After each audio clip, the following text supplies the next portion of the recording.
24-year-old Peter Oladepo with conspiracy, theft, and falsification. The three defendants, however, pleaded not guilty to the charges.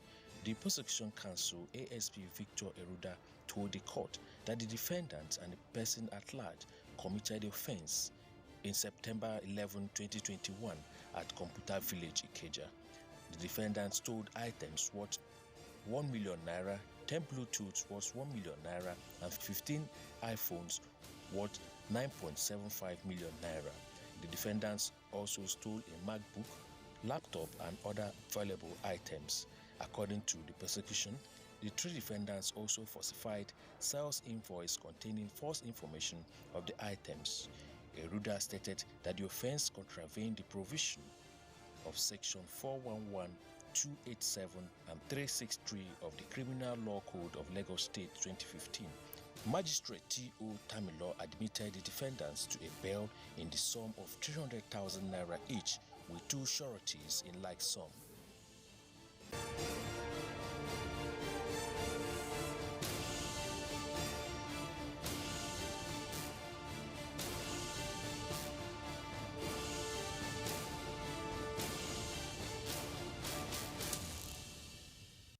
So much on the scale today. We have focused largely on the Administration of Criminal Justice Act, and in subsequent weeks, we shall be looking at other areas of the law that impact on our society. We'll see you again.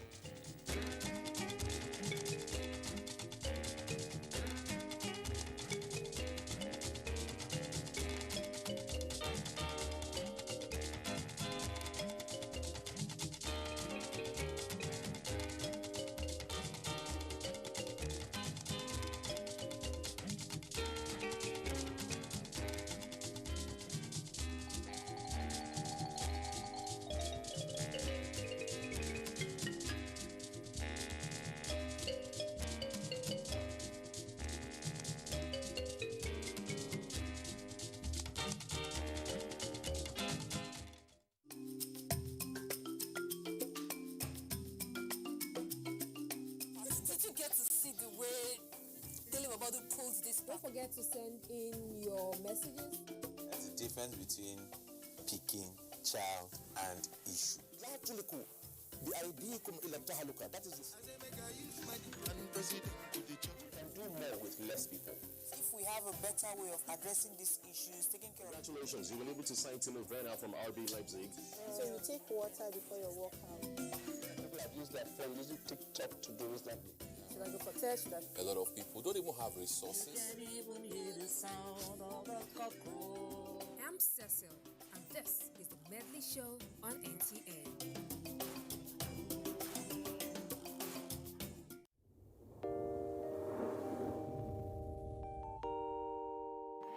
When there's a child out there that's not getting the same that your own child is getting, the difference will tell, and there will come a time in the society where that child is going to take its pound of flesh. Where you can actually, everything from watching a program with the child, you can start up the conversation from something on the TV and say, oh, you know.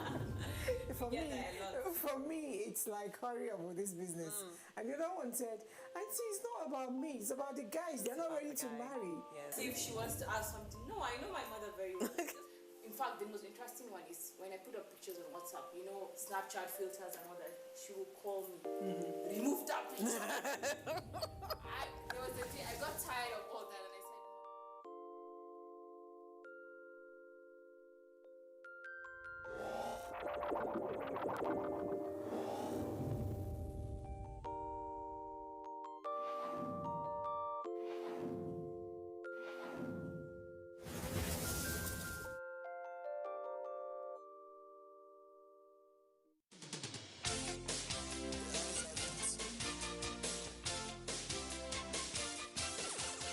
NTA Parliament is a dedicated 24-hour channel that broadcasts the activities of the Nigerian Senate, Federal House of Representatives, and all the 36 state houses of assembly. NTA Parliament, strengthening Nigeria's democracy.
by the Almighty.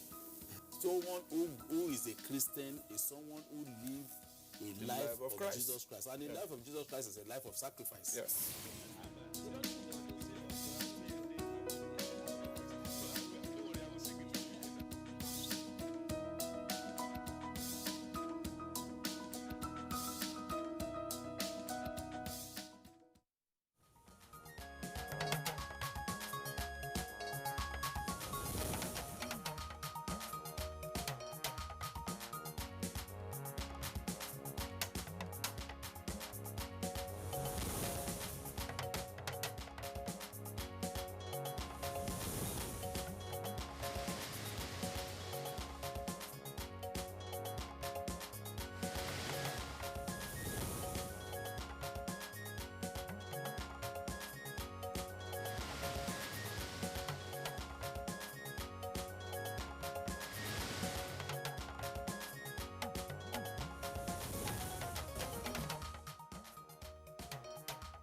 President Buhari worries over continent's disease burden breaks ground for medical center of excellence. To the well-being of the African people and the recognition that the wealth of a nation rests squarely on the health of its population.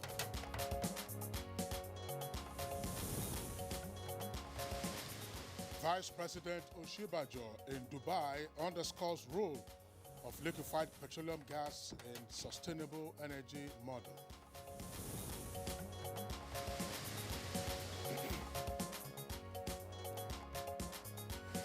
Legislators condemn inclusion of Nigeria in the COVID-19 red list by British government, call for reversal. Engage the British authorities with a view to reverse this inclusion.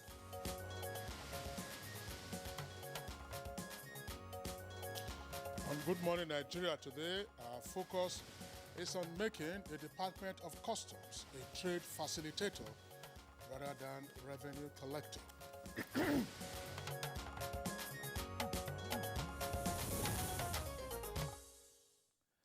Nigeria is said to control about 75% of trade in the whole of West Africa. However, issues relating to low rate of ease of doing business still tops discussion in the business community. That's right, Kirian. Now, issues of trade facilitation and growing the business environment once again rear their heads as we look at the different encumbrances to trade processing and other forms of complex business environment and operations. Now, that's precisely what we are looking at today, Kirian. Exactly.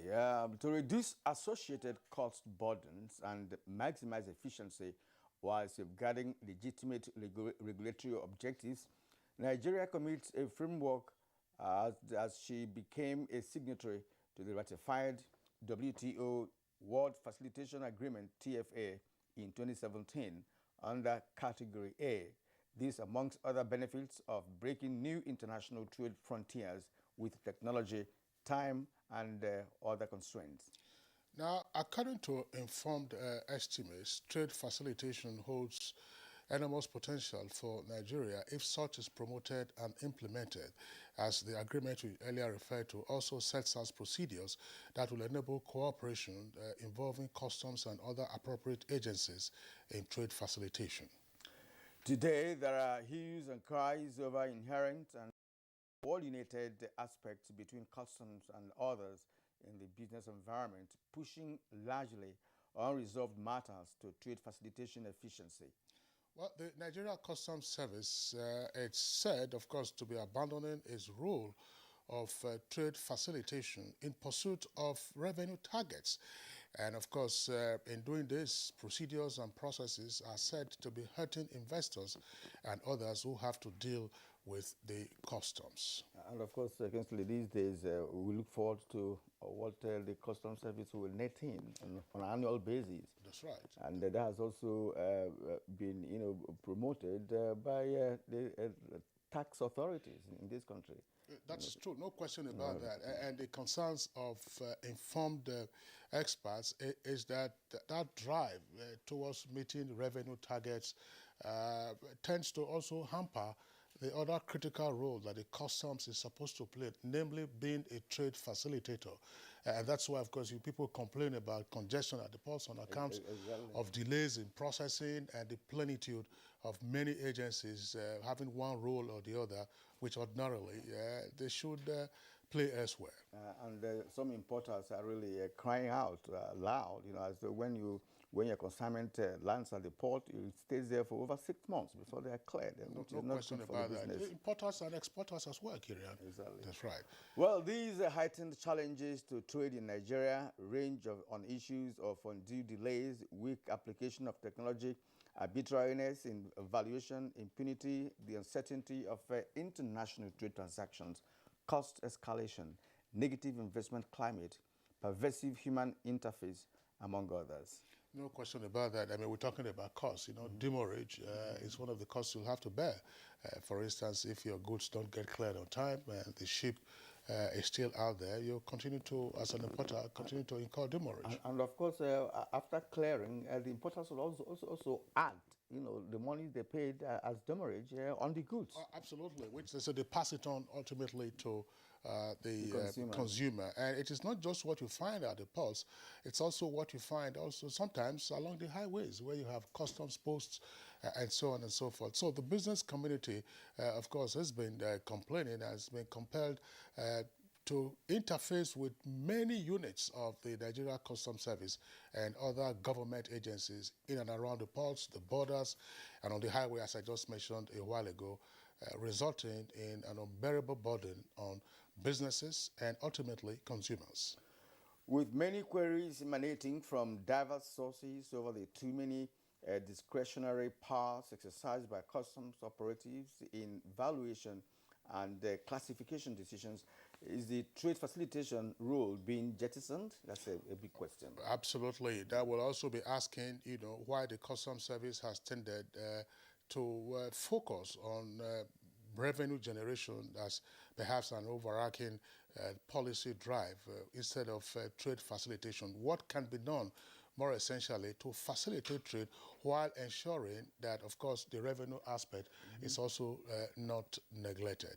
Well, these are the issues we shall be taking a look at as we examine the role of the customs and seeking to deepen a trade facilitation adjunct rather than being focusing on revenue generation. My name is Kingsley Osadola. It's a fairly chilly morning here in the Federal Capital Territory. And welcome to Good Morning Nigeria. And I'm Kirian Umayo. We are reaching you live on the network service of the Nigerian Television Authority, the NTA. We are live from Abuja studios here. And as usual, we'll bring you complimentary segments in the course of today's package. For now, here is Comfort Modu with the morning news. Hello, Comfort. Good morning, Kirian and Kingsley. Good morning, Nigeria. The federal government is to give necessary support to Hope Uzodinma administration in Imo State towards finding lasting solution to the challenges of security bedeviling the Eastern Heartland. President Muhammadu Buhari, who gave the assurance at an audience with the Imo State governor, said this is in furtherance of his commitment to handing over a securely stable Nigeria to his successor. Since that time, they've been on rampage, committing all sorts of crimes, and there is need for us to really clean up the state, because you know that this period of Christmas is so important to our people, and we want to ensure that those coming home to spend their Christmas will have a conducive atmosphere. Also, President Muhammadu Buhari has described as worrisome and alarming the pace at which the future of Africans is threatened by the rising non-communicable disease burden, inadequate medical infrastructure and brain drain experienced by the continent. Speaking at the groundbreaking ceremony of the African Medical Center of Excellence, Abuja, aimed at propelling the nation's capital into a hub for medical services, the president said no nation prospers without a healthy population. Represents more than just the groundbreaking ceremony for a landmark hospital project that will significantly transform the healthcare sector in West Africa.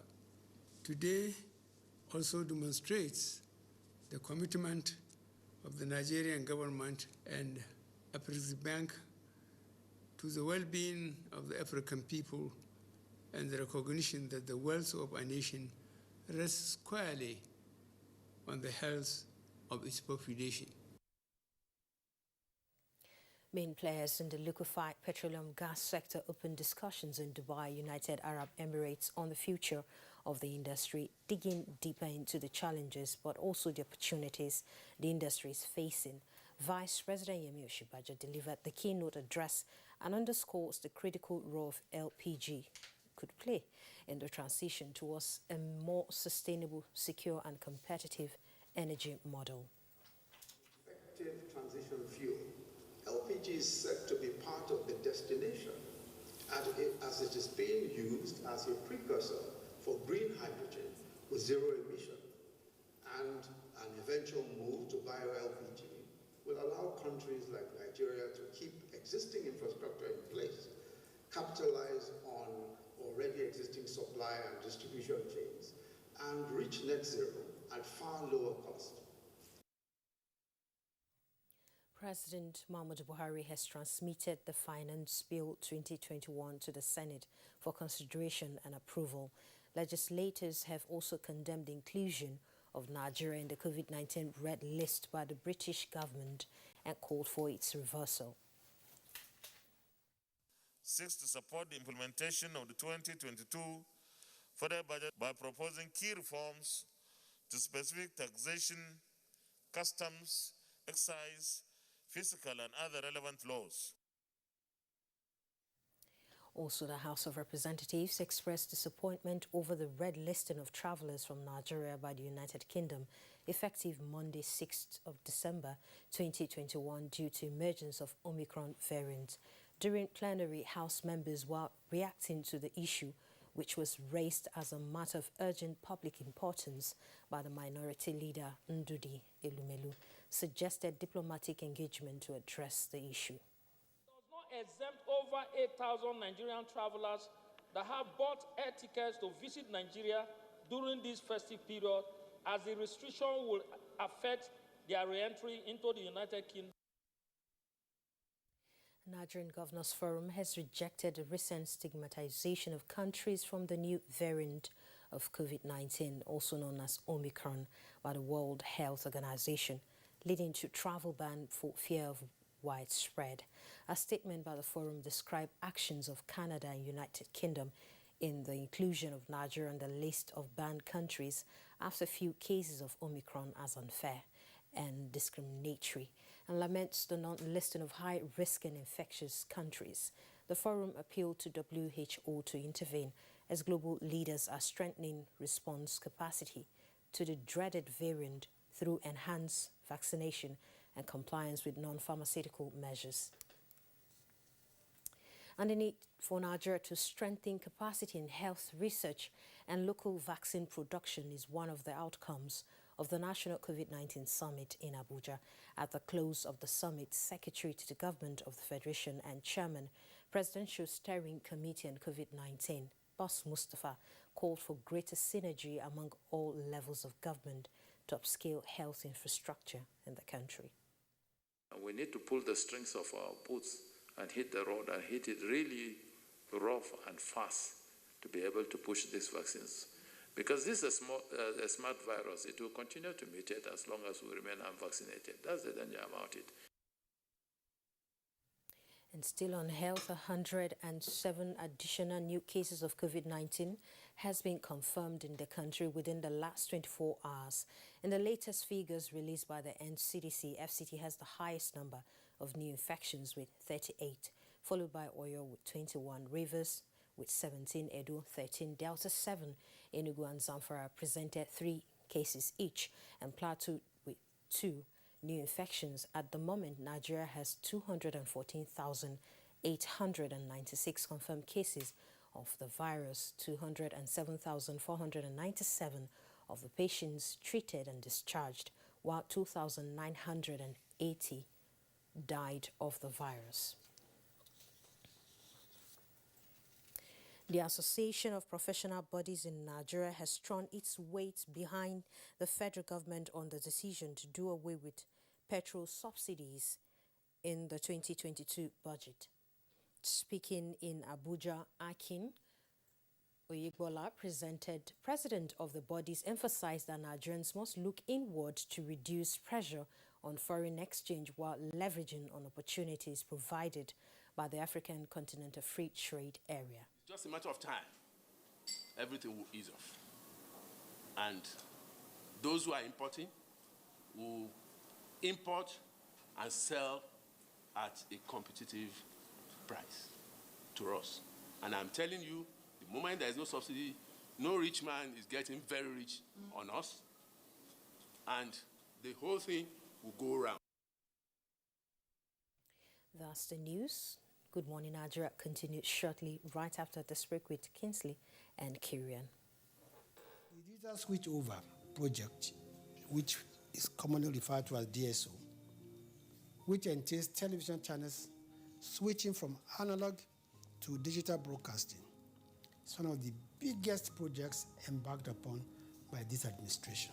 Branded as Free TV, offers its viewers about 60 digital channels, including sports, music, movies, and news. The federal government has licensed about 23 set-top box manufacturers. 7 of them have self-production, employing several thousands of people.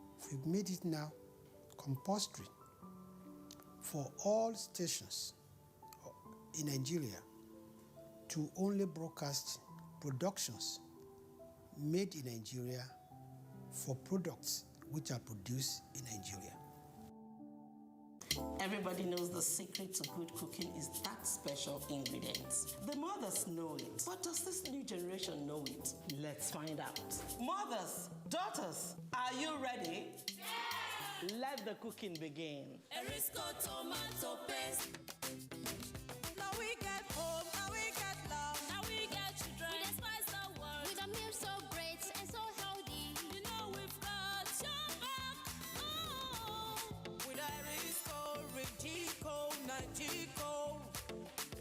Ladies and gentlemen, food is ready. Food of love. Tomato paste.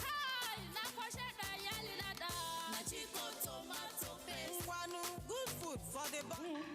Yum yum for the body. Erisco Rigico and Nagico tomato paste is made by Erisco Foods Limited, feeding Africans with healthy foods. The Honorable Minister of Works and Housing, His Excellency Babatunde Raji Fashola, cordially invites chairmen and members of the National Assembly Committees on Works, Federal Executive Council members, state governors, traditional rulers, members of the public and other stakeholders to the commissioning and handover ceremony of the completed dualized Kano-Maiduguri Road Section 3, Azare Potiskum in Bauchi and Yobe states by His Excellency Muhammadu Buhari GCFR, the President and Commander-in-Chief of the Armed Forces Federal Republic of Nigeria. Date, Thursday, December 9th, 2021. Time, 11 a.m. Venue, Azare, Bauchi State. All invited guests are to be seated by 10 a.m. Please note that all COVID-19 protocols will be adhered to by all guests. Babangida Husseini, Permanent Secretary, Announcer. How to make a perfect bowl of love? A perfect blend of taste that brings every ingredient to life. The fusion of different spices. The unique aroma that rejuvenates your senses. The heart-warming deliciousness.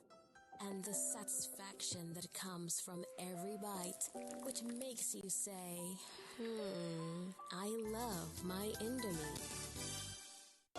We are all Nigerians. Against all odds, we shall and must remain united. We may have our challenges, our problems, and setbacks. However, together we shall overcome them all. What doesn't break us shall make us stronger. This is the mindset that shall bring peace, progress, and prosperity to our beloved country. Do not let tribal and religious sentiments govern how you think, act, or feel. Don't be influenced by those who want to destroy our precious national unity. Everybody who's a Nigerian is your brother and your sister. This is the mindset of the new Nigeria. Nigeria. It is also the mindset that we must all adopt. Let us support each other in creating the Nigeria of our dreams. This message is from the Nigerian Television Authority, NTA.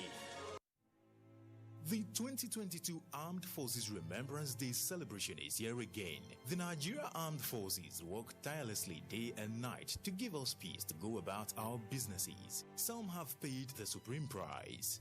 Should we forget the families and loved ones they left behind? No. I am therefore privileged to honor these veterans who devoted most of their lives, active lives, to securing the nation and the world at large. So, let's support the Nigerian Armed Forces and their families, corporate organizations, government agencies, parastatals, and individuals. Let's show our love and support for our armed forces. They are our heroes. Buy the Armed Forces Remembrance Emblem and donate into the Armed Forces Remembrance Emblem Appeal account. We love you, and your labor and sacrifice will not be in vain for spilling your blood for us to live.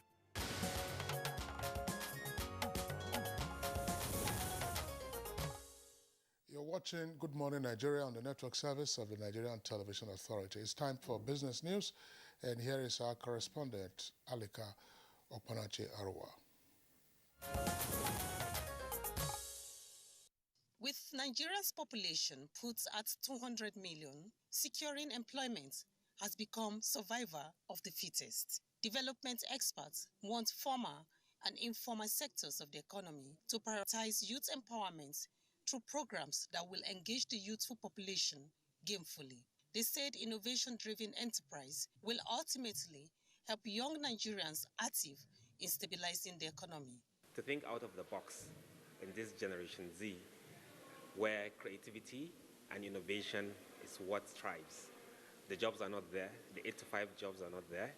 So as core members or as youth or fresh graduates, you have to think out of the box and develop innovative and creative ideas that will solve solutions that will serve as solutions in our environment. They said wealth and employment creation should be tied to proper classification of factors of production. The way to go about it, this is the only solution to the unemployment problems we are facing. This is one of the strategies to ensure that we meet with the mandate of Mr. President of creating 100 million jobs by the year 2030. With business news, Alika Opanachi Arua. Well, we thank you, Alika, for that business package. Up ahead is newspaper review.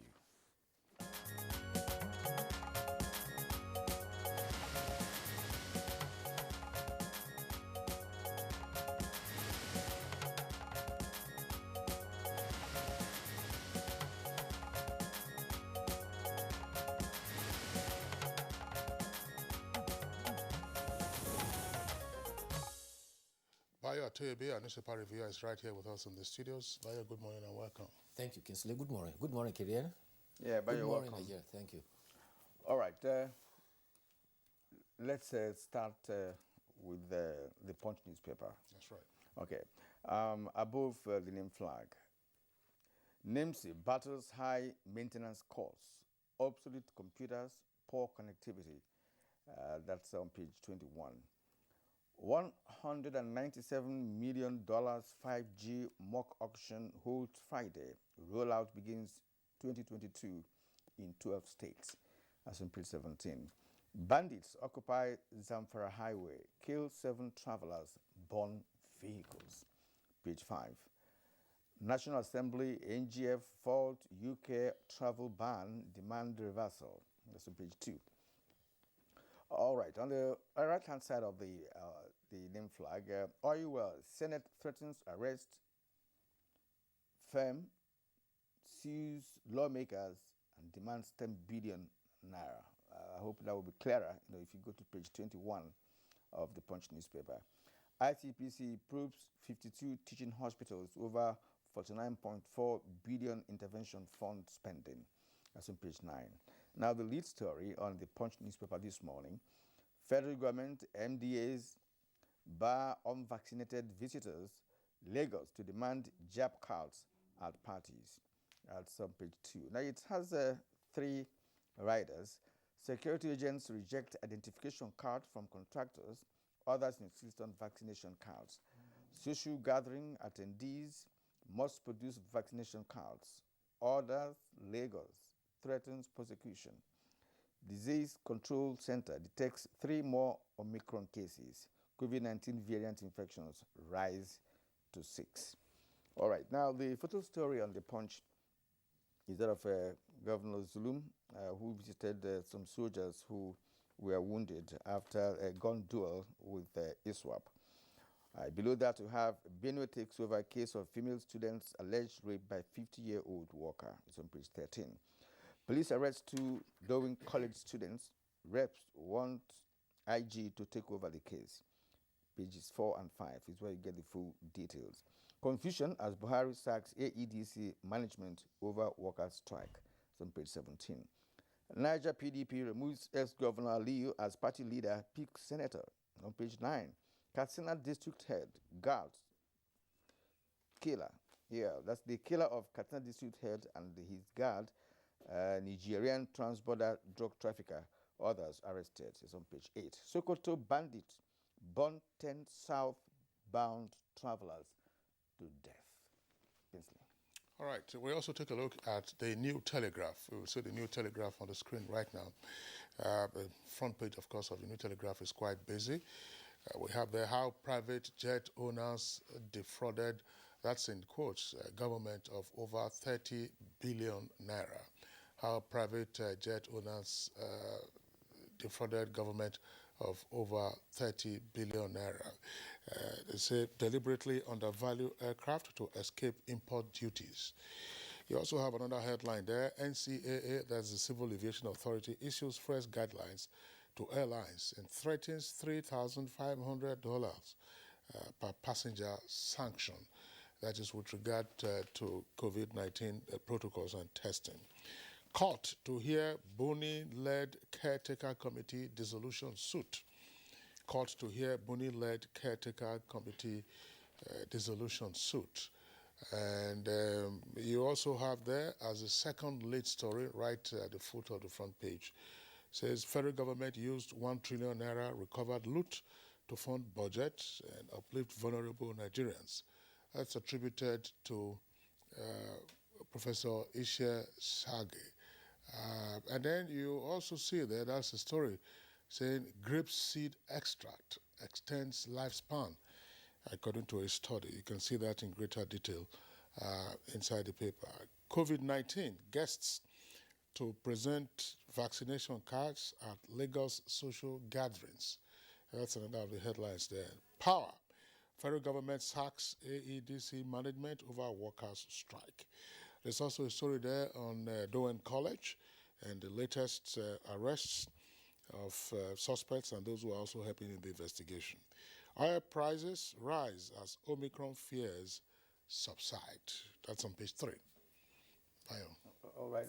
I'm sorry, but before you came in, you said at parties in Lagos, people should submit COVID-19 vaccination cards. I doubt the possibility, because Lagos is a party center for people. Well, the intention is good, but the implementation is likely to be problematic. Exactly. Well, you were not on set when we were discussing this probably a week or so ago, and the issue was, you know, the card itself is fairly sizable. It doesn't slip into all kinds of pockets. And if you were to carry it on your person at all material times, chances are that it might get defaced or it might become dog-eared. And then we were saying that what is the best bet? The officer from the Presidential Steering Committee, who was Dr. Mukhtar, did advise that if you have taken the vaccine, you can take a shot of your cards, both the cover and then the inside, indicating the dates on which you took it. Plus, there's a QRO device. There's a QRO plant on the front. That's something like a chip. where if you place it against a scanner, it will reveal the information on it. So if you have that and it is on your phone, according to that government official, and it suffices rather than you bringing out a physical card. I have already taken snapshots of mine. So to say, I mean, wherever I go, you can have access to parties when you're in Lagos. Absolutely so. The Lagos boy. Well, let's start with the sad story that happened in Lagos. 10 students were killed when a daft truck loaded with soap ran into some students at Ogunusi Road Grammar School bus stop in Lagos. The students had closed from school and were going home when the truck driver, who was said to be chased by officials of the Federal Road Safety Commission, lost control and rammed into the students. The driver was said to have taken to his heels. He was chased after and was caught up at Abuja, about 2 kilometers away from where the incident happened. The truck was set ablaze. The Federal Road Safety Commission says its personnel were not involved in the cause of the crash, as they had no patrol activities around that time. Some students were rescued and the injured were taken to the hospital. The driver, identified as Bolaji Kabiru, who has been arrested. Angry students were joined by hoodlums who attacked the Ojudu police station, wanting to mob the driver. We praise the Ojudu police officers for resisting. Eventually, the hoodlums damaged vehicles within the police stations. 2 of the 3 students named by the deceased Sylvester Oromoni in the alleged Bowen bully to death have been arrested. The Commissioner of Police for Lagos, Hakeem Odumosu, who gave the updates, also indicated that 1 other student and 2 housemasters were also assisting police with investigation. The Commissioner of Police says that there will be a conduct of autopsy and that is being discussed, and it cannot be done without a representative of the family of Oromoni, the school authority, and representative of parents of the alleged students who were culpable. Meanwhile, the House of Representatives has called upon the Inspector General of Police to take over the case. At plenary yesterday, the House condemned the trend of inhuman treatment in Nigerian boarding schools, both government and private, and called for comprehensive investigation. Accordingly, 3 committees of the House, the Education, Youth and Development, Women Affairs, and in fact Social Development, making 4, are to follow up and come up with modalities or reports to the House within the fortnight. Running story, Omicron. Nigeria Center for Disease Control has confirmed 3 more cases of Omicron variant yesterday. The agency indicated that the 3 cases were detected in persons with recent travel history to South Africa. Nevertheless, the NCDC reported that the Delta variant remains the dominant variant in Nigeria. There is no evidence of community transmission as far as Omicron is concerned. The evidence generalized as a community transmission of Omicron is non-existent. So far, the number of Omicron cases detected in Nigeria is 6. The first was detected 3 on 1st of December. The United Kingdom also yesterday announced that another 7 cases of Omicron is being found in travelers from Nigeria. This brings to 29 such cases with travel history from Nigeria that has been discovered in the United Kingdom. Meanwhile, the Governors Forum has condemned what it described as arbitrary stigmatization of Nigeria by Canada and the United Kingdom. Governor Fayemi, the chairman of the Governors Forum, pointed out that several countries with more cases than Nigeria are not banned by the United Kingdom and Canada. The governor called for the World Health Organization to intervene and set uniform standard for red flagging and banning. He enjoined the world leaders to be guided by science and fairness in placing nations on red list. Yesterday, the House of Representatives, in its reaction, called for the reversal of the ban on Nigeria. Meanwhile, the Foreign Affairs Minister, Godfrey Onyema, in Dakar, has indicated that there are assurances from the United Kingdom that the ban will be lifted as quickly as possible. There is a call to invoke diplomatically the principle of reciprocity. There's that story you read about the Abuja Electricity Distribution Company. The president has... That's a big one. Just before we get there, you talked about the truck that crushed some pupils. Yes. In the Ojodu area, Ojodu Berger. That's a very busy entry point into Lagos. Once you cross the Ogun River, that's the first part of Lagos you get into. There are some accounts saying that the fatalities are actually lower than what you said, because you said 10. Initial report said 15. Later said 12. But I've read some other accounts saying that 2 pupils were killed. But whatever the number, I mean, it is unfortunate that incident occurred. And again, we have to call attention to the mob reaction. Why is it that whenever there is an accident, usually when there are injuries or fatalities, a mob gathers and the first thing to do is to set the vehicle ablaze? And then the driver, of course, normally will take to his heels. Because if he doesn't, chances are that he could be lynched. I recall there was a lecturer at the University of Nigeria in Nsukka. It was in the Department of Sociology. It was on the old highway. That's on the, if you are coming from Onitsha towards 9th Mile. His vehicle was involved in an accident, 504 that they were driving at the time. And of course, he stopped by to assist the injured. And the villagers came out and lynched him. Dr. Onu, this was in the early 80s. Very sad, you know. But why do people behave that way? If you lynch the driver, if you set the vehicle ablaze, does that provide justice at the end of the day? If there's reckless driving and there's manslaughter arising from that, you allow prosecution to take place, Kirian. Yes, exactly. But you know, you're talking about people who are not well informed, you know, and especially when it happens in rural areas, you know, where villagers will come, if it's their own person that was killed, they don't want to listen to anybody else, get a car burnt because somebody has died already. What is a car to a human being? That would be the first line of thought, you know, and they'll just do it. Before you know it, it's done. Right, so that's part of you know, education. Our people should be educated on that. But you know, killing someone who came to assist victims involved in an accident is a sad one. You recall the other time we raised this issue about what happened to all those who were arrested for importing arms into the country? That's right. Now, a Lagos court has sentenced a retired custom officer, Mahmoud Hassan, and 2 others, Oscar Okafo and Donatus Achuru Lono, have been jailed for 8 years for unlawful importation of arms. They were found guilty of importing 661 pump-action rifles, and it was concealed and declared falsely as metal doors imported from Turkey. They got 8 years each. Sadly, the story that Kirian read, bandits shot at a bus that was conveying migrants. They were going to Gadangayam, migrants who were going to seek for. And when the vehicle somersaulted and got set ablaze, the criminal bandits surrounded them and made sure nobody escaped, and so all of them were burnt. Any wonder that they were declared terrorists?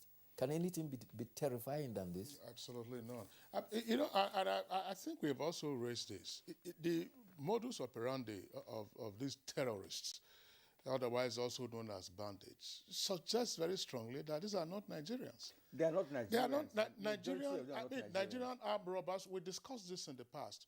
For those who do not know, you know, after 1970, when armed robbery became fairly, you know, a common thing in the country. Yes, as a fallout from the Civil War. Yes.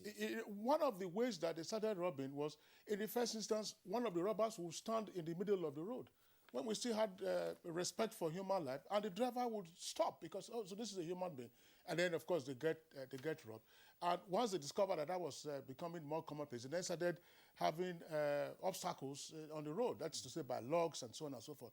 But for criminal gangs to start firing at moving vehicles, it's not the mode of operation of Nigerian armed robbers. It's only when they try, you know, to stop you and you don't stop. They, in fact, immobilize the vehicle, not shooting at the passengers. These are just, I don't know. It's. I want to draw attention to the concern drawn to the media. It has been frowned at what has become a vogue. That is the award to public office holders, businessmen, traditional rulers, as well as private and public institutions by media outfits, media organizations, and journalists who are supposed to hold these persons accountable on behalf of Nigerians.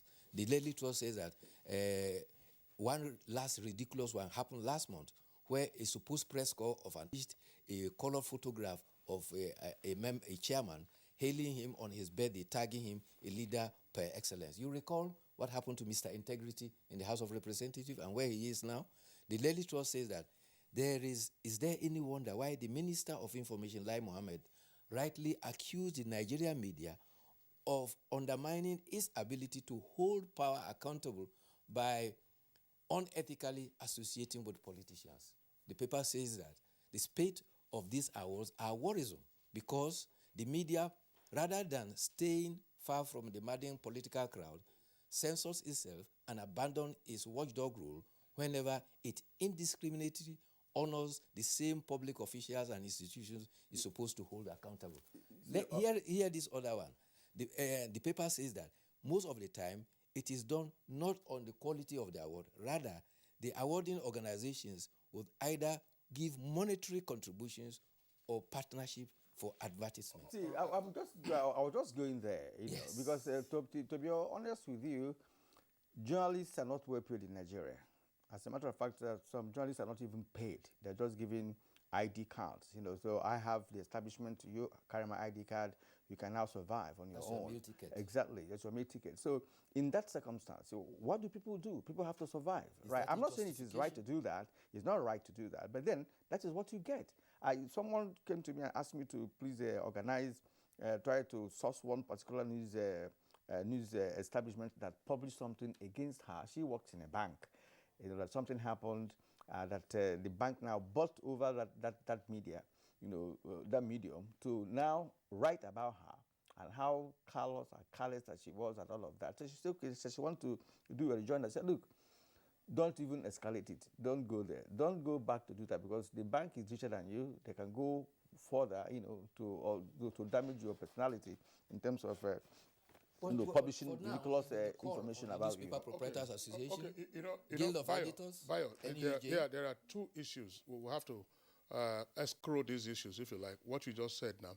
But it has more to do with the institution itself. That's the media establishment, rather than the behavior of individual journalists. The other one is the sacking of the management of Abuja Electricity Distribution Company by President Buhari. So we'll see you tomorrow, God willing, and take care of yourself.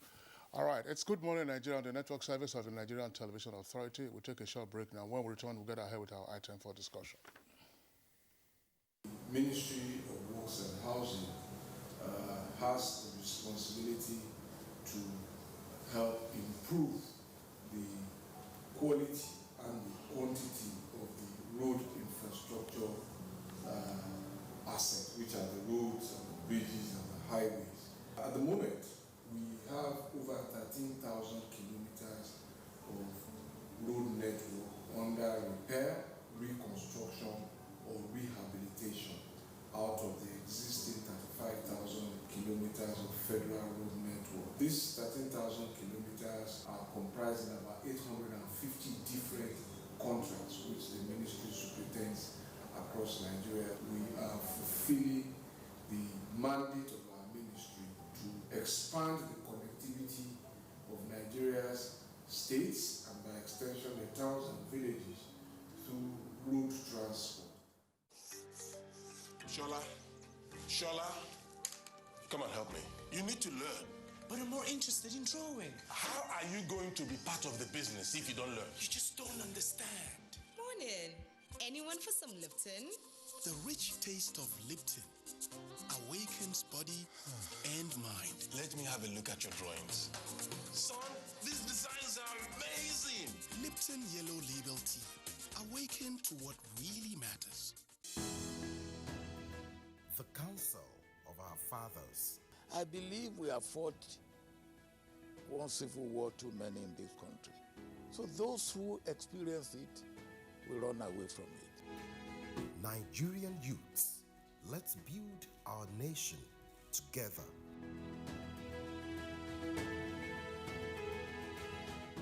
The NOA, for example, has succeeded a great deal in sensitization during the pandemic, and we have found the community mobilization officers most effective in the sensitization and in the advocacy campaigns, creating awareness on the coronavirus pandemic. We have done this through the production of jingles, which were very widely distributed in different languages, in English, in Hausa, in Yoruba, in Igbo, in Tiv, in Igala, in Kanuri, in Fulfulde, in Ijo, in Isoko, in Bini. In talk of any other language you can think of, we had translated sensitization messages. This message is from the Federal Ministry of Information and Culture.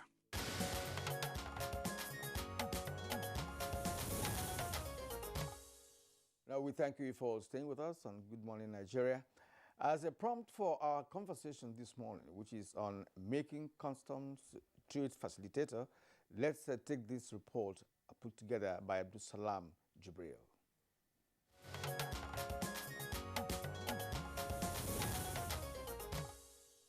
Long waiting queues at borders, inappropriate fees, cumbersome formalities, and bureaucratic red tapes pose a burden for moving goods across borders for traders around the world.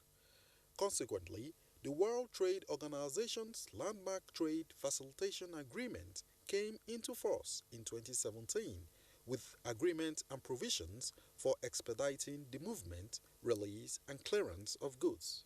It also sets out measures for effective cooperation between customs and other appropriate authorities on trade facilitation and customs compliance issues. In Nigeria, the Nigerian Customs Service is one of several agencies statutorily responsible for the facilitation of both national and international trade, as well as the collection of customs revenue and checkmating smuggling activities. In 2019, available data shows that the Nigerian Customs recorded 1.3 trillion naira in revenue, exceeding its target by 404 billion naira.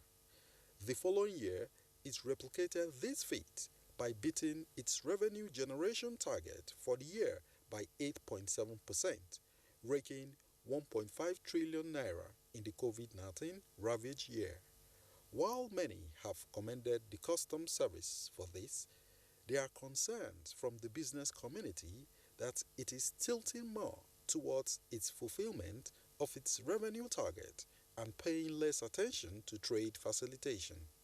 They maintain that this is adversely affecting investors' plans and confidence, thereby pressurizing economic recovery efforts as well as the ease of doing business.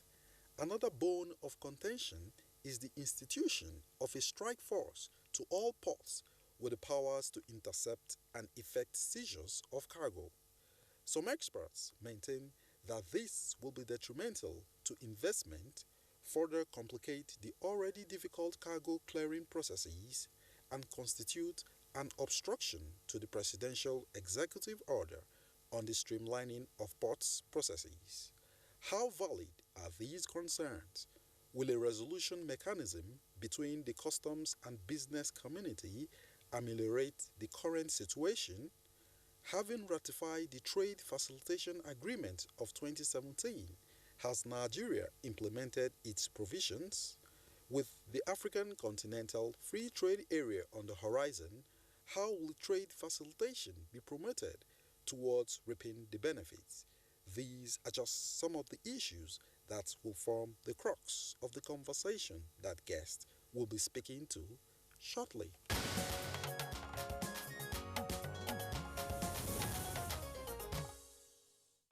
All right, thank you very much, Abdul Salam Jibril, for that backgrounder. We have guests with us here in the studios, as well as guests joining us remotely for today's conversation. Let's welcome a regular guest on Good Morning Nigeria. Is the president of the National Association of Nigerian Traders. That's Dr. Ken Ukoha. Dr. Ukoha, it's our pleasure to have you with us on the program. Thank you very, very much, Kinsley.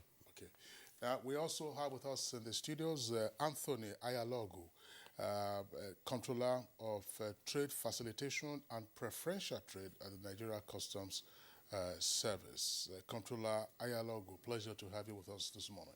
Thank you, Kinsley. Good morning, Nigeria.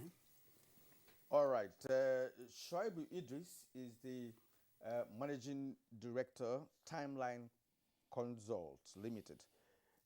He joins us from our Sokoto studio.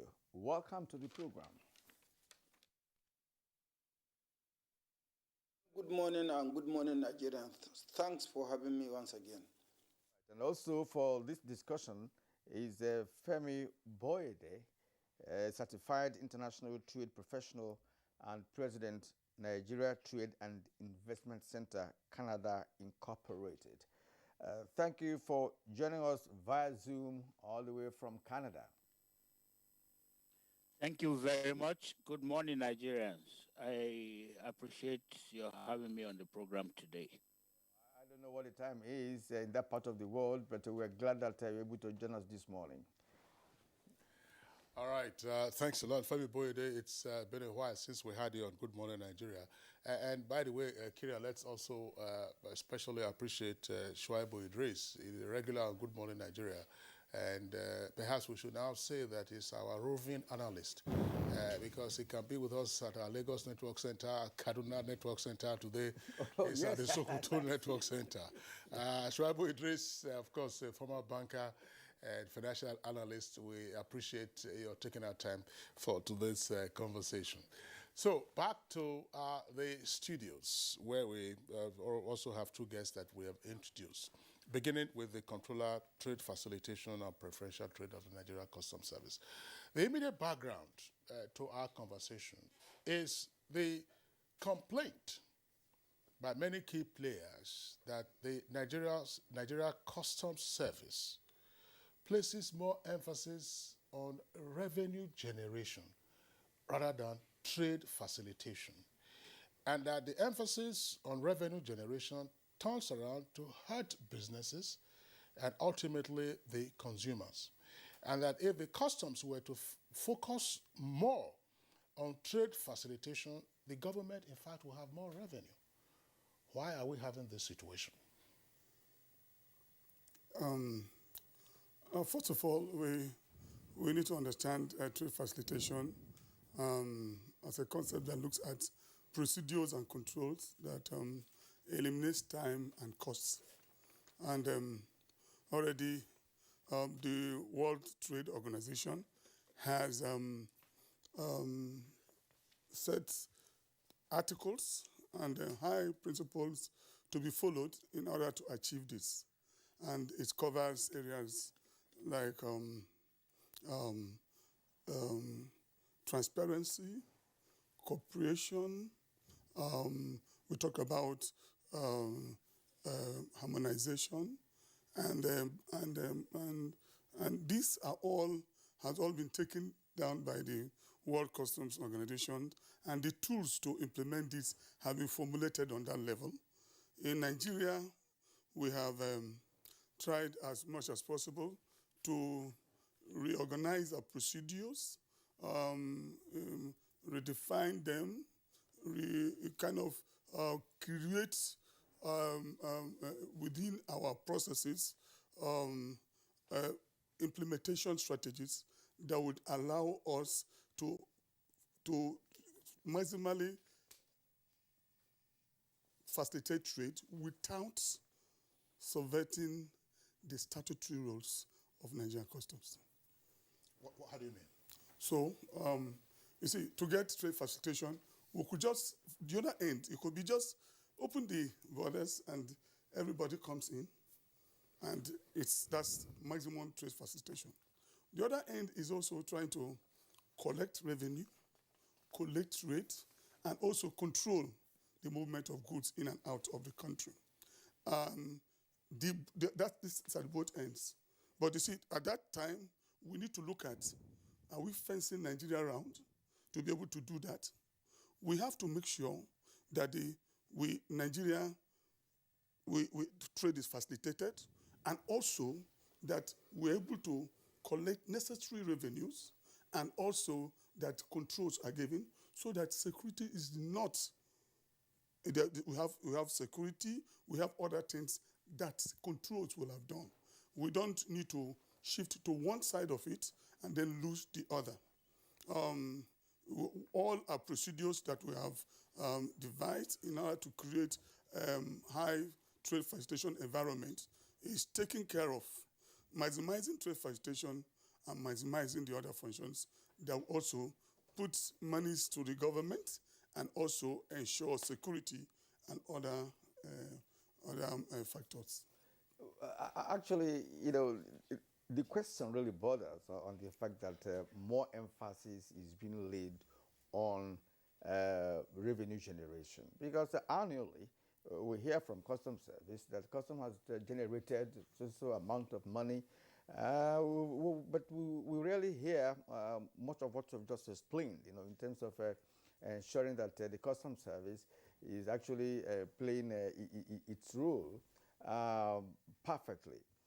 So this issue of raising the issue of revenue is the problem, and again, not just at the borders or at the ports, even on the highways, you tend to see custom of officers along the highways, and one wonders what they are doing there, because if they are looking for contraband goods, for instance, these goods ought to have been stopped at the border or at the entry points of the country. And so on. So that is why they complain. So perhaps you could go further to let our viewers understand the real issues here, because of course we raised this matter this morning because of the complaints, and it's indeed enormous. Yes, Korean.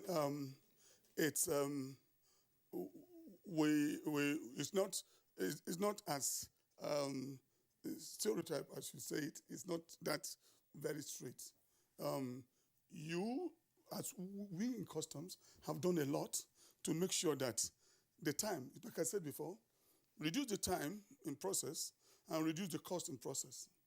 And when we look at the activities of Customs over time, we have found that we have gone a long way. We have, it's no more, when we used to have a long room, it's no more a long room. It's now a digital interface between Customs and the declarant. We have also made sure that all the points where goods are coming from Nigeria are interconnected digitally, so that those times that you have moved from one point to the other are also reduced. We also ensure that, like we have in the inspection agents of the other time, when people have to move from VI to different areas in space and also in time to be able to do a process. This is no more there now. You do it at the closet of your office, make declaration, make assessments, and pay duties. Yes, while we do that, we also know that we know the importance of trade facilitation. It is a very cardinal point from WCO. All Customs Administration must implement trade facilitation, and we are doing it maximally to the level we can. But we also know that we need to also control, we need also to collect, and we need also to collate trade. And so what is dutiable, duties must be paid. We will not, on the grounds of trade facilitation, stop duties to be paid. We need this money, we need this control, because it's not only about getting monies for government or income for government, it's about controlling trade so industries will survive. If you allow foreign trade to come in on the grounds of trade facilitation, it will kill our local industries. We need also, as we control them, we need also to develop also what other measures that we need to do in trying to make sure that this time and this cost are removed. Just like I said, the money as we are doing that, we are collecting this revenue, and this revenue is also getting to government, and government is also doing a lot for the people. We understand that trade facilitation and revenue collections sometimes do not go on the same side, but we have to meet at a point.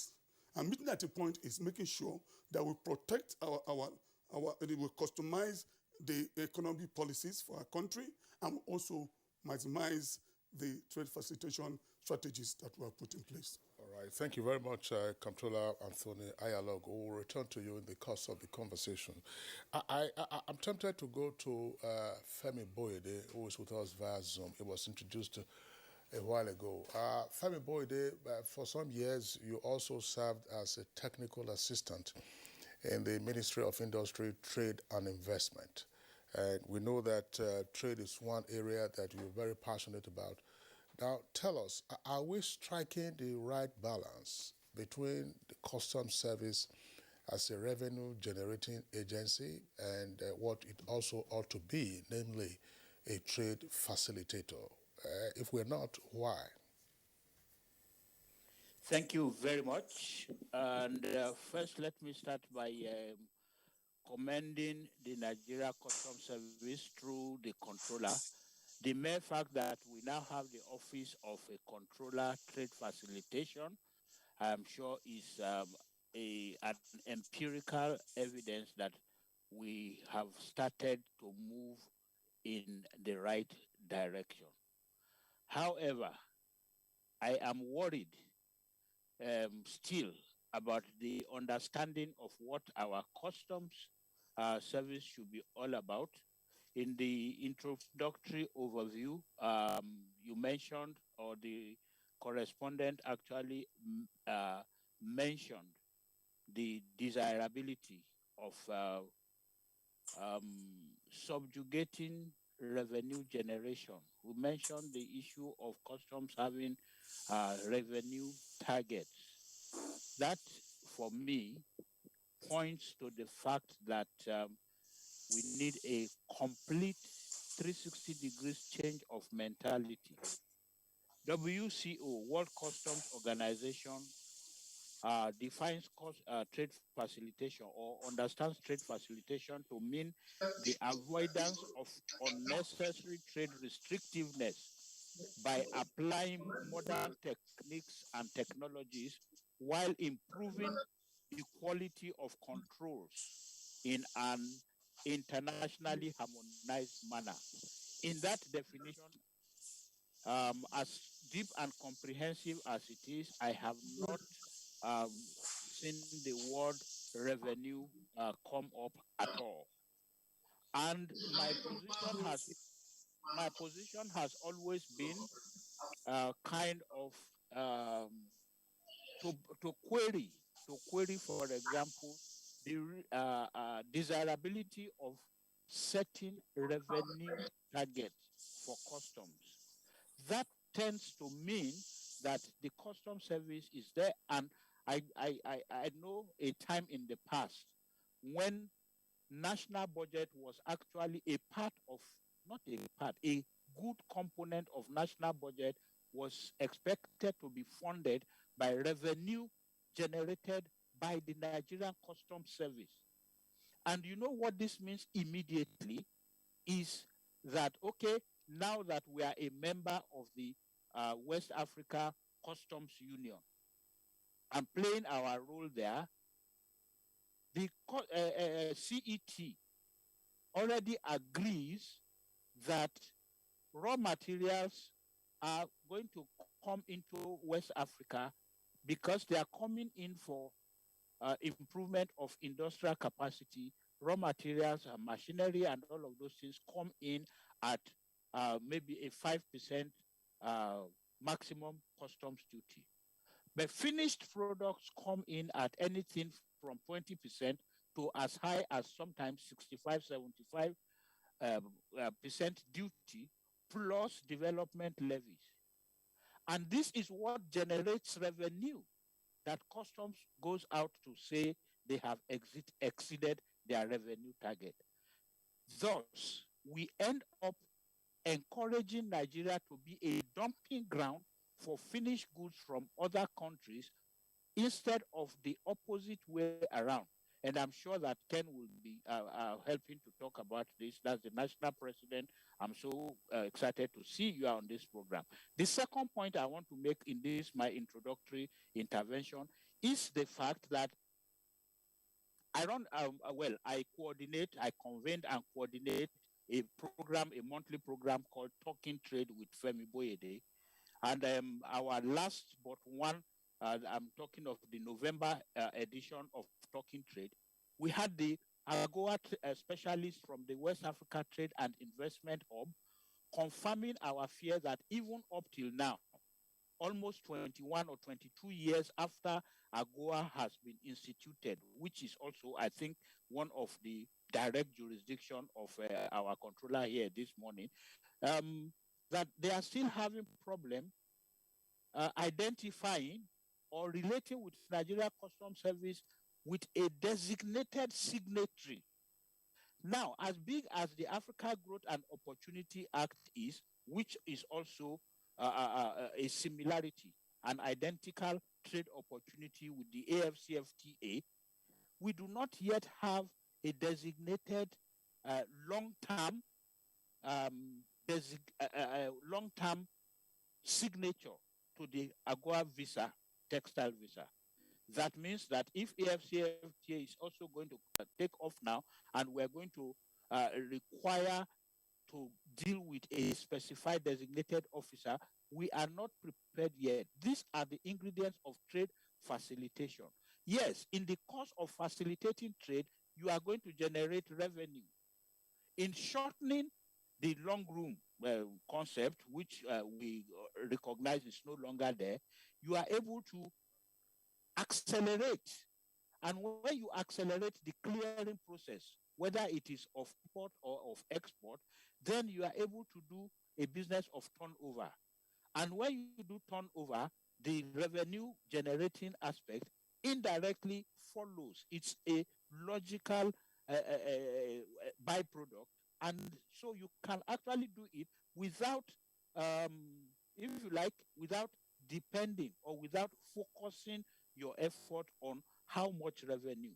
Again, to round this part up, as long as the Nigeria Customs Service is going to be a revenue target source center, it is going to encourage the importation of finished goods ahead of raw materials for local production, and it is going to continue to,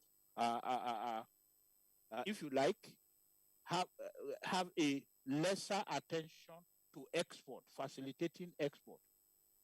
Today, the Nigerian exporter will complain that I had the experience sometime last year that they were not able to, goods got into the 100 meters to the port. They're not able to ship out goods for 4-5 months. Well, I think we've lost that line, but of course we'll get back to him because it's been very clear, from the beginning. All right, let's return to the studio, and of course bring in Dr. Ukoha here. When you talk about trade facilitation, we are in your domain. Apart from asking you to let us get your view about the operations of customs service, it's just important for me to note here that we also like to know how has this complaint against this customs service heightened challenges to trade in Nigeria on issues of undue delays, weak application of technology as it were, arbitrariness in valuation, the uncertainty of international trade transactions, and cost escalation? Thank you very much. I think I would prefer to start from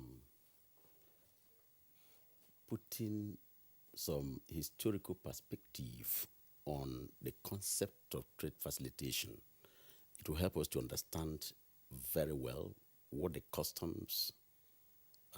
Nigerian Customs Service is doing, and whether they are doing it rightly and correctly, or whether there are gaps, and then their role also in terms of facilitating two ends of trade. Because most times when we talk about trade facilitation, we are looking specifically, and this is erroneous, specifically on facilitation of trade that comes in.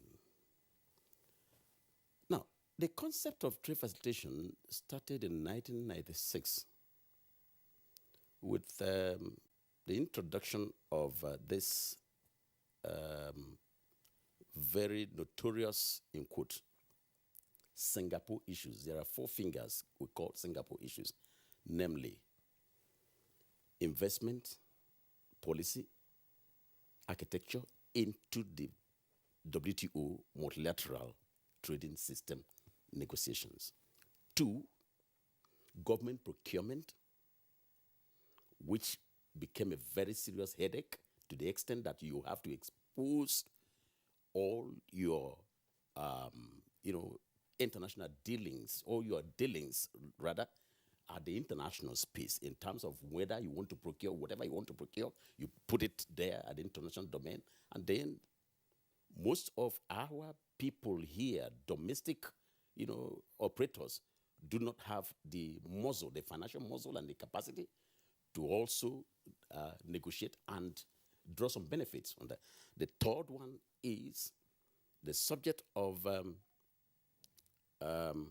trade facilitation, which had to do with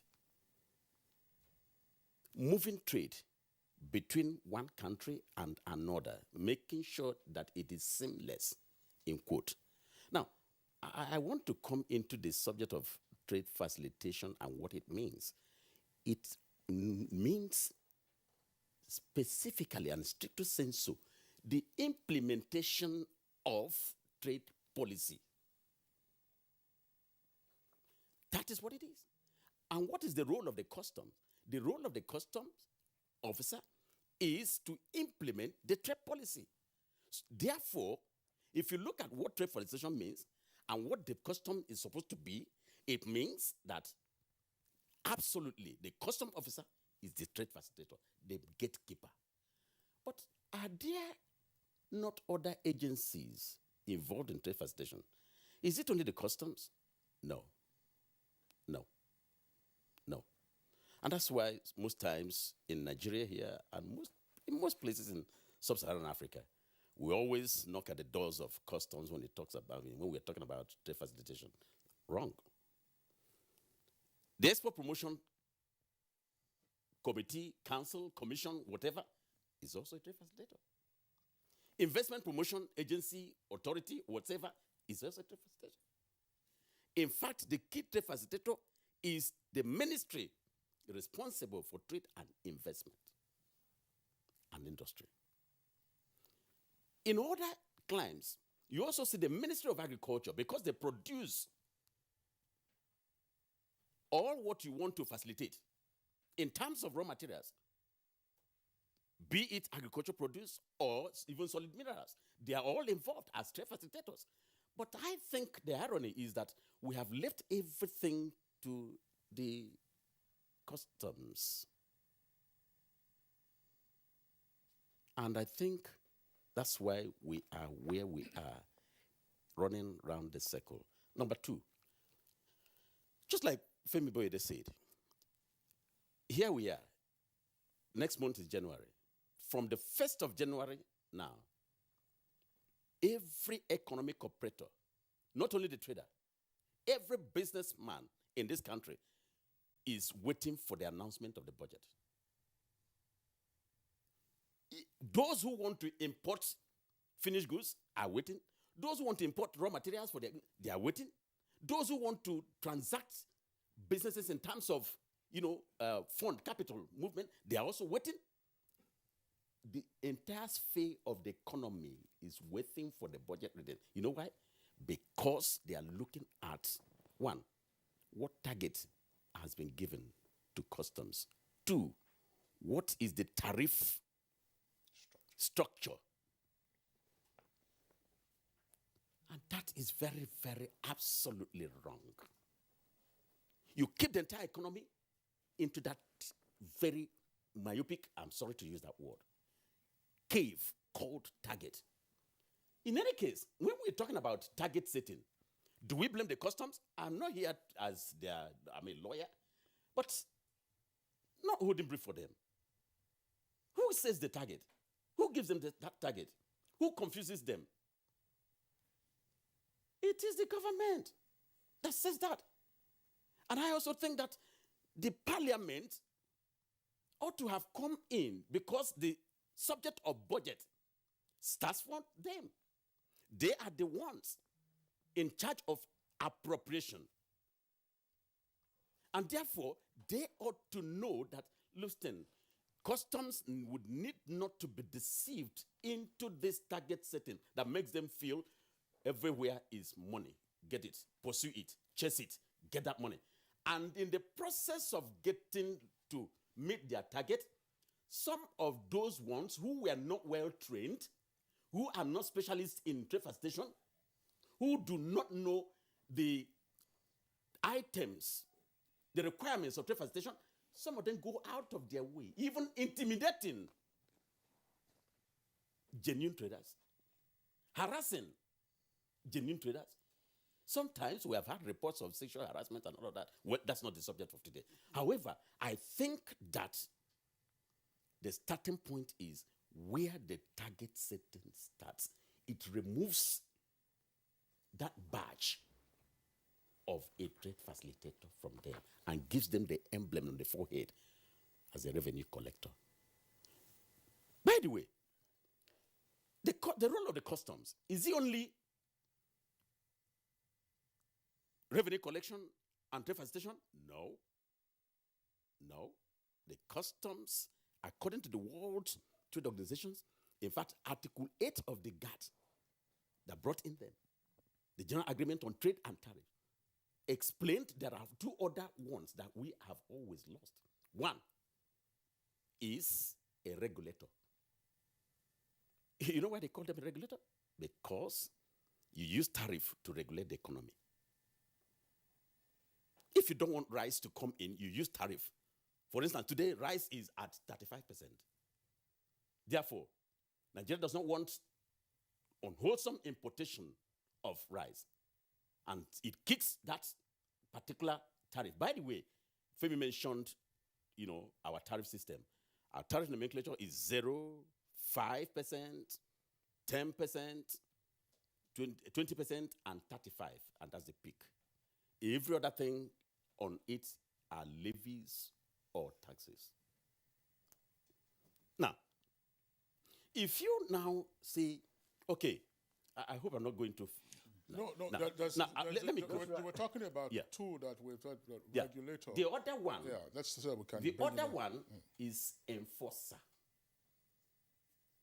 Now, and this role is very strategic. You know why? Because, take for instance, today we are having serious problems of insecurity. As the gatekeepers, they are the ones that see whether it is small arms or light weapons that come in. They are not the military, but they are the ones that see it first. They are the ones that would trigger the flash, the alarm. And then that's their role, to say this is prohibited. And they will enforce it. They will do what? Impound it. So these 4 items that are key roles, and 3 have been downplayed all this while. Why? Because of target setting, wrongly. Okay. Dr. Ken Ukoha, thank you very much for the insight that you have provided. Let's just clarify this for the benefit of our viewers. Those who are regular watchers of Good Morning Nigeria, you would have noticed that on Monday, we discussed enhancing Nigeria's agricultural export, produce export. We had the quarantine services. Kieran, you and I were not on set together on that occasion. We were discussing, precisely to say, look, how do you ensure that Nigeria's produce get the appropriate visas now to the target countries? And yesterday, we had the Honorable Minister of Industry, Trade and Investment, who was our guest, talking about the road shows that have been embarked upon by Nigeria and participation in various fairs and expos on the heels, of course, of the Dubai Expo 2020. All of that, of course, related to enhancing trade, enhancing productivity in industry, and so on and so forth. And today we are focusing essentially on the role of customs, taking on that greater role of trade facilitation. Just to put it in context, Dr. Ken Ukoha, who's a lawyer, and also, of course, had his doctorate in international economic law. Let's bring in now Shuaibu Idris from our network center in Sokoto. Shuaibu, of course, you've listened to the other guests. I just throw the floor open and say, look, take it from whichever perspective you wish. Thank you very much for that liberty, Kingsley.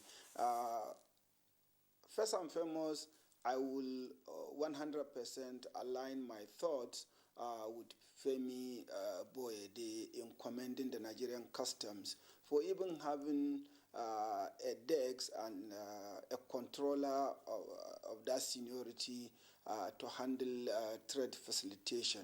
I think Dr. Ken also did a lot of justice as far as the subject matter is concerned, with a bit of reservation when it comes to issue of target setting. First and foremost, let's appreciate and understand what is the trade facilitation agreement. Controller Anthony did help us with a definition. Basically, transparency, ease of doing business, or ease of clearing goods either into or out of the country. Now, let's look at target setting.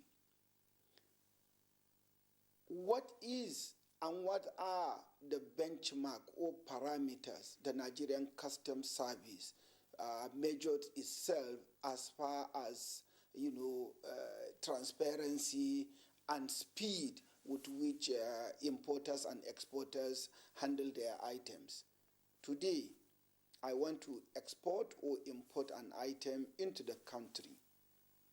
Kingsley, Kirian, fellow discussant, and fellow Nigerians, in a typical day, you will go to a port or from the comfort of your office trying to key into the server of the Nigerian custom. It is down.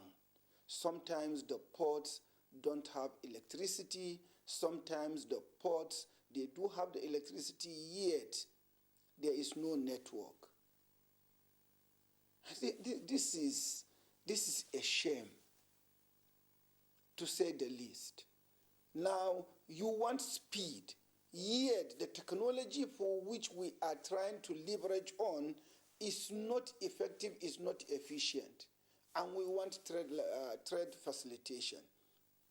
The WTO that brought about trade facilitation agreement, for which Nigeria signed into in 2017, till today, if the customs were to be fair and equitable to us and to themselves, they should assess where were we before, where have we reached till date, what are the bottlenecks.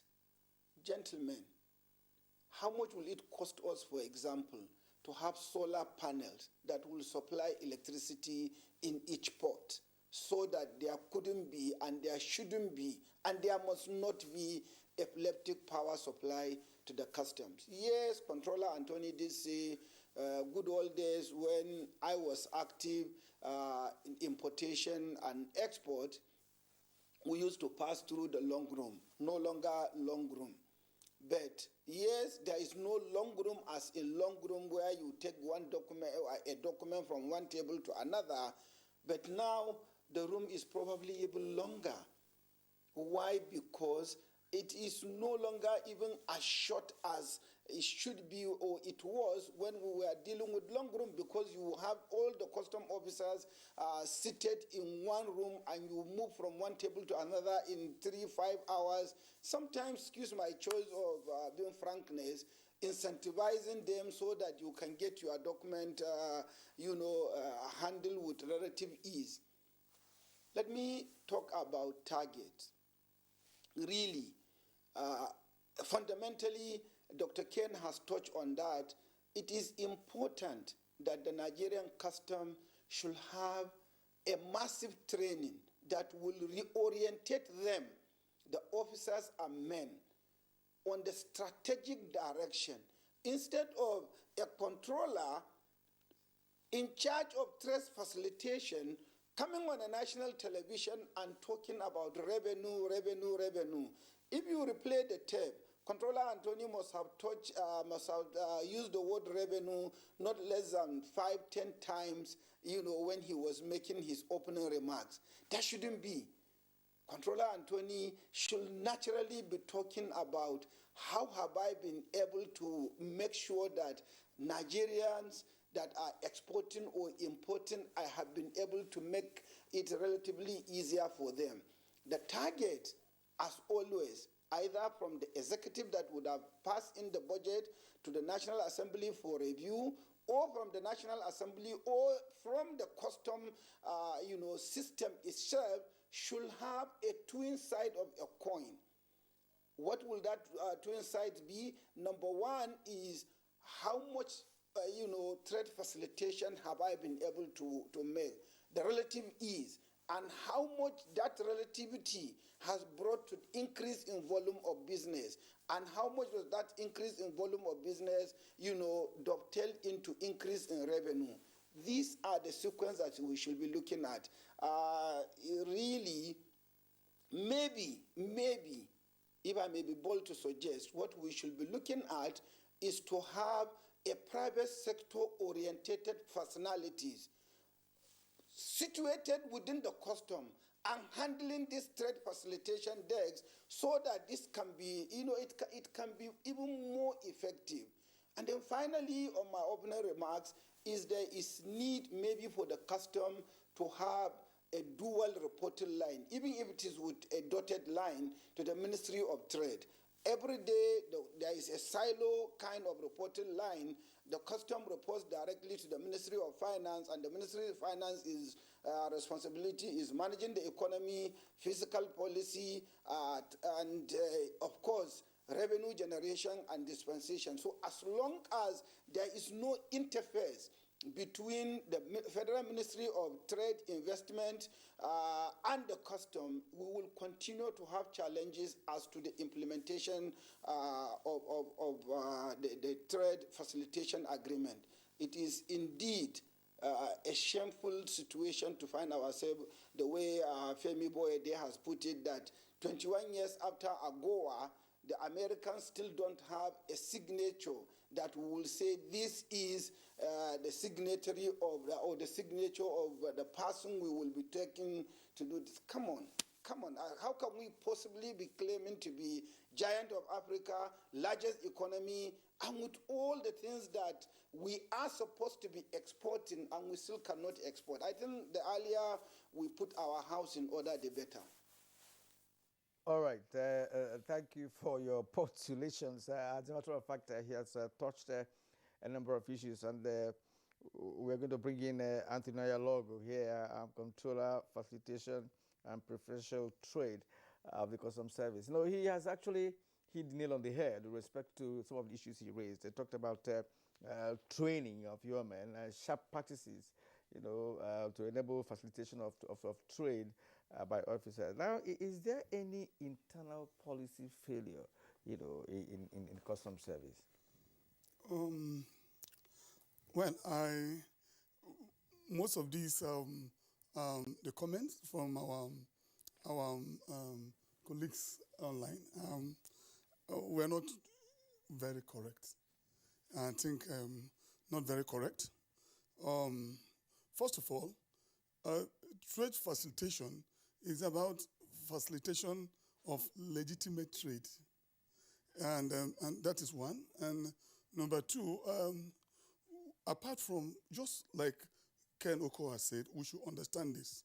Nigeria runs a multi-agency process in import and export, as like other developed countries that have a customs border patrol that incorporates other agencies' functions in them. So when we talk about time and all this, we talk about what are the times that are allocated to customs process and what are the times that are allocated to other processes. Time on period is about two start and stop. In Nigeria, in Nigeria Customs, we try as much as possible within that process to make sure that we introduce everything that will make it fast. And again, like I said, it's not only, you talked about collection of revenue. That's not only what we do. I told you about collection, control, and collations. So this is talking about the controls. We have collected money, but of course we have tried as much as possible to make sure our process is easy for people to pay, not because we have made it complex. We have also stopped security threats by arms and ammunition being imported into the country by making sure that our control factors are very strong. And we have also gotten statistics for government so that whatever you project, you have a base to do that. This is very important. And you cannot do without this tray. But also talking about facilitation of trainings, we have embarked on a lot of trainings. And the trainings that we have here, we have one of the best, when I say one of the best custom regional training centers in Africa. And then we have made sure that our officers are trained. But the problem here is running this multi-agency process. You see, you have, when you move in a group, the fastest you can go is the fastest speed of the slowest person. You see, when we move, we'll talk about all these innovations in customs, the NIS2 and other innovations that we have put in. It will not work if other people are not on it. We are now a paperless. You do your declaration online, so we don't use paper. We talked about reducing the paperwork. We have removed it. But we cannot totally remove it because sometimes our sister agencies that work in this process don't have the facility to connect to our digital process. So there should be printout of certain things for them to make approvals on them. And this is exactly where the problem is. Like the Controller General always says, and also advises and directs, we want to make uncompliance impossible. It's not about just cutting the uncompliant officer or the uncompliant trader. It's about making it impossible. And that is why innovations is about making sure that role that leads to leakage in revenue it doesn't exist. Yesterday, we ran live the VIN valuation platform. What that means is for you to get your vehicle, you don't need to go to any custom officer to give you a value. You tag in your VIN number, and the value of your car comes to you. If you put in a lower value, it will tell you, we know this vehicle, and this is the value of this vehicle. So there's no interface with any officer to say he's giving you a higher value or a lower value. If you go to every port, it comes the same. The system is the same in everywhere. Again, this is about making that corruption or that contact impossible. People have to move in that way. It is on that essence that we collect more revenue. We don't collect revenue by subverting trade facilitation. We collect revenue, we maximize our revenue collections by automating our process, making leakages impossible. And by so doing, we increase. So letting people saying that trade facilitation has undermined, the collection of duty has undermined trade facilitation is very wrong. Now, we talk about AGOA. AGOA, it's not correct that many years after AGOA has come in place, that you don't have a customs signatory. That is not true. It's my office. The last stamp we sent out was in 2018. And right now, we are working with the U.S. Embassy to also, get the new stamps to them and also get the signatories. We do that every time. With the National Export Promotion Council, just last 2 months, we had an AGOA workshop in Lagos where we brought out all exporters, knew their problem, and we're also signing an SLA with the NEPC on what roles they will play in this preferential trade arrangement. And this is exactly what we're doing. It's all working behind to ensure that this is seamless. Now, what we're saying is this. Where the problem comes is what Ken Okoha has just invited. Why is it customs? I believe that the topic should be better put as customs, the lead agency in trade facilitation, not customs in customs facilitation, because for the process in Nigeria, we are the lead agencies. We have done all what it takes to make sure that speed is at the right pace. We have also projected to the future. Look at what is going to be in future that we don't have. The custom already in place. An e-customs project is gotten more than $3 billion in order to make sure that we come to that level. But we cannot all go it alone without other agencies coming in. Again, you look at one of the Mercato projects talks about time release study, checking your time. My office, one of the major things I do is to check time. The timing has been incorporated into our customs report. So every day I know the fastest declaration and the lowest one. It's done directly. I can see it on my phone. I can call and see what is happening.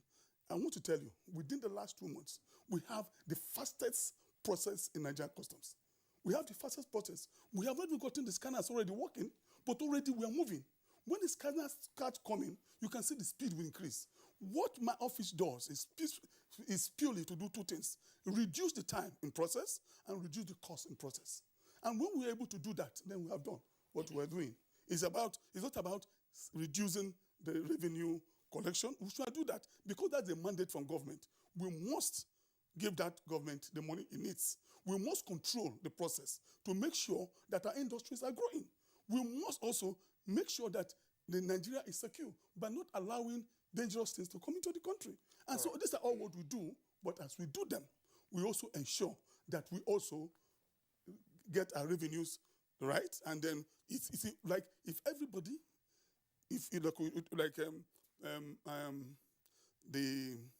our colleague from Canada. Well, that's one. It's by Zoom. That's Femi Boyede. Femi said. Shuaibu Idris in Sokoto. Yes, Femi. I'm talking about Femi. Femi talked about trade facilitation being the utmost. I do not want it to be like that. We have to do the both of them. We have to facilitate trade, and we have to make sure we regulate. Regulation is the most important thing. What custom is there to regulate. But when people are regulated, when people are bringing in the raw materials into this country and they are not bringing the finished products, our revenue will actually fall. But that's exactly what we're going. As long as they insist that they bring in finished products, we collect the right duty from them. Because custom duty is not like every other tax. It is actually a penalty for not abiding with the economic policy of the country. Okay. The economic policy of the country is that you should not import finished goods. So if you do that, you pay a penalty. And that penalty is custom duty. So the more Nigerians refuse to bring in raw materials and bring in finished goods, the more customs collect. And so when we are there, the only thing they can do is that the trade will have to change. If the trade changes and more raw materials are bringing in, then the custom revenue will actually fall. Okay. But duties will still be on that. All right. Thank you very much, Comptroller Ayalogo. We'll give you the opportunity to respond to the raft of issues raised by the other guests. We're going to have to take a short break now. When we return, we continue with the conversation. COVID-19, that is the black swan of the century, has actually hit the whole world very hard, even the strongest of economies. And Nigeria was not spared. But due to the proactive stance and steps that the president has taken, we've been able to come out quickly. The president has consistently said we must invest in infrastructure. Even as we're investing in human capital, that we must invest in infrastructure. Because at the end of the day, that is what will bring about a sustainable economic growth. So the president has given us our directive. He has said you must make sure you pay salaries and pay pensions, but you also make sure that the critical projects of roads, railway, airports, bridges, major infrastructure that are meant to drive the growth of the economy, that we consistently invest in them, even if we have to continue to borrow to do so. This message is from the Federal Ministry of Information and Culture. Nigerian youths are about the greatest asset the country has at the moment. It is therefore not surprising that the administration of President Muhammadu Buhari is strategically responding to the yearnings of the youth through multiple projects and programs. Youth Entrepreneurship Support Years by Bank of Industry, the Youth Investment Fund by the CBN, and several other conditional cash transfer programs. Recruitment of 774,000 social workers, majority of whom are youths, and so many other projects that are beneficial to youths directly or indirectly. If the administration can do all this, definitely with a degree of patience and time, it can achieve more. Nigerian youths must come together to say no to terrorism, no to vandalism, and no to all disruptive tendencies. Hashtag Youth for Greater Nigeria, pacifying the youths, unifying the nation. Finally, the hero of Nigeria's democracy has arrived. He shall usher us into a new phase of development, peace, and prosperity. He is the father of the new Nigeria, His Excellency President Muhammadu Buhari, GCFR. Welcome to another season of giving Nigerians hope yet again. We are sure of a great future for both ourselves and generations yet unborn. We look forward to your leading us as a nation into our manifest destiny. Though the challenges against us as a people are many, we know that your leadership shall set us on the right path to our greatness. A new dawn beckons on us all, and having you as our president is a precursor to this. Thank you for believing in Nigeria. This message is from the Nigerian Television Authority, NTA.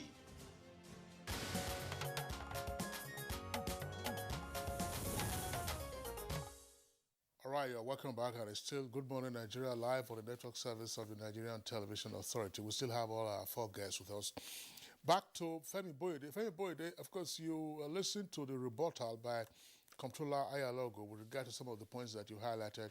You may wish to respond to them, but more critically, how can we enhance the role of the Customs Service as a trade facilitator? Thank you very much.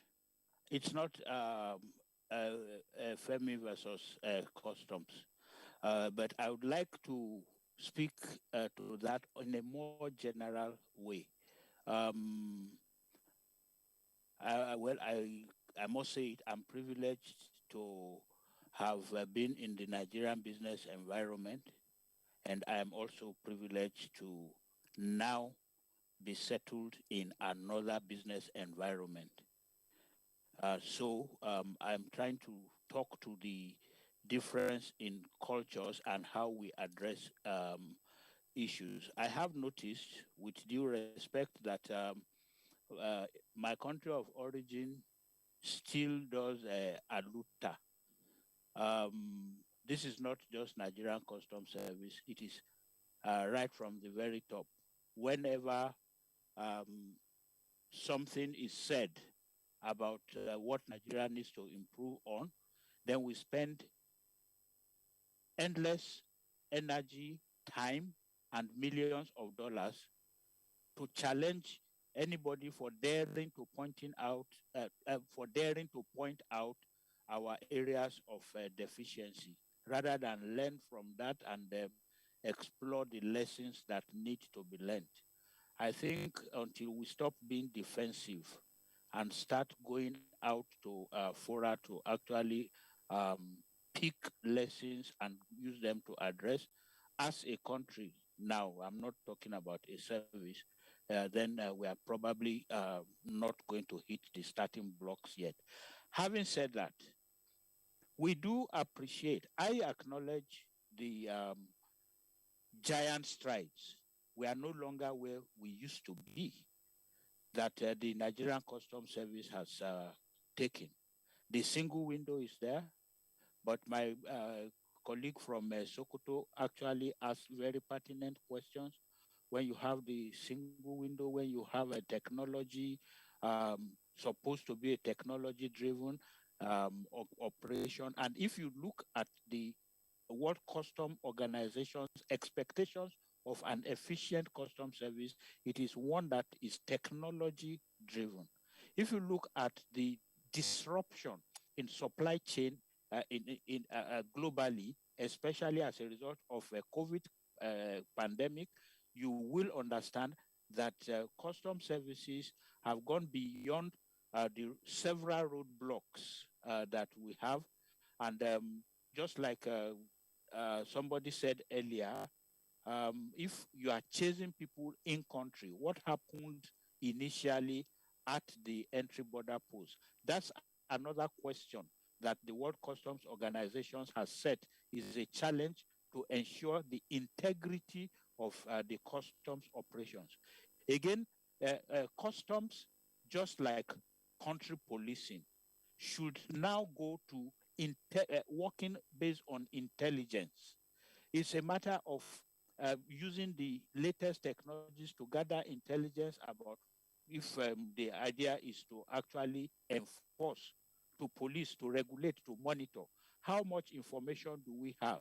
How do we curb the activities of smugglers? I think part of the research we did when I was a special advisor on trade to the Honorable Minister of Industry, Trade and Investment, we did recognize, I think I was also an assistant secretary at some point to the Presidential Committee on the Revival of Nigeria's Textile Industries, that the death of the Nigerian textile sector as of today was not just a failure of policy, it was more like a failure of the enforcing activities of our services to curb the activities of smugglers that enable China and Bangladesh and Taiwan to dump their textile products onto Nigeria. All of these are areas that I think they are learning points. They are things that Nigeria Customs Service needs to do and to do more efficiently. We have, let me just use this as one of the key recommendations of the now unaccomplished trade policy review in 2007. One of our recommendations then was the introduction and establishment and implementation of the authorized trader system. I'm glad to note that now the Nigerian Customs Service operates a fast-track clearing process where certain companies based on their level of compliance. But again, we need to take this up just a notch further. I have always questioned the existence of a presidential committee on trade malpractice when we have not set up a trade practice environment. What is the trade practice that is acceptable? This is where I agree with the controller that customs as a lead trade facilitator should take this bull by the horns. Establish what is it that I will accept. So when you have a trade practice that is acceptable by Nigeria, then you can bring in the Presidential Committee on Trade Malpractice or even make it a full department in Nigeria Customs Service to now chase after people who are not complying with the trade practice. Then you can have an efficient trade malpractice monitoring system. There are so many of these. Well, how far today, how easy is it for exports to take place? I put it out there that the reason why we have port congestion is not just because of the inefficient infrastructure at the port, it's also because of the level of speed and efficiency of the clearance system itself. So whether it is long room or short room or no room, the truth still remains that the time it takes to clear a container in Nigeria is probably one of the longest in the world, whether it is for export or for import. And until the imports have been cleared, the exports cannot get into the port. That's my own layman's explanation of what brings port congestion. These are areas that Nigeria Customs Service should be looking at to actually ensure that there is ease of doing trade. We have I think it's a presidential initiative on ease of doing business. I have canvassed for a presidential committee, a presidential initiative on ease of doing exports. I think it is now time to come to also advocate for ease of trade facilitation. Let it be led by Customs Service or by any of the other agencies listed by my president, Ken. It doesn't matter who takes the lead. There has to be a lead anyway. There are so many trade support institutions as far back as 2003 or something. I can't remember whether it was 2001. Femi Boy, we have to pause you here at the moment because time is not on our side. And well, we hope that futuristically we may return to this very topic. But for now, let's come back to incorporated therein, then they'll be chasing shadows. And whatever they're doing would be looking like going for money, revenue collection. Number two, I think we need to begin to interrogate the efficiency or otherwise, or the plausibility or otherwise of the customs being under the Federal Ministry of Finance. Does it promote some psychological impact on the custom that says custom must be revenue since it is under finance? This is under the Ministry of Finance. Yeah. We need to interrogate a bit more. There's no time now, but I would have told you many things in that direction. Number 3, I think we also need to look at the issue of the African Continental Free Trade Agreement, which is ongoing. Now, where is the placement of the customs in this regard? And this is an agreement that has been touted to be a goal-getter for Nigeria, a platform for Nigeria's industrialization. And today we are talking about the National Development Strategy, the National Development Plan, rather, and we are looking at 2050 plan. What are the strategies of moving the customs from where they are now as perhaps a revenue collector to a point where they will not only satisfy that particular requirement of being a facilitator, but also a regulator as well as an enforcer? And I think I will conclude by saying that we need to actually look at other issues that are aligned with Articles 8 and 10. That would not permit me to look at what it says. But in a nutshell, Article 8 and 10 talks about simplification and information bond. Because it is my word against your word as an importer or as an exporter, and the customs, and they take their decision, no place for appeal, and all of that. Thank you. Ken Okowa, thanks a lot for the brevity.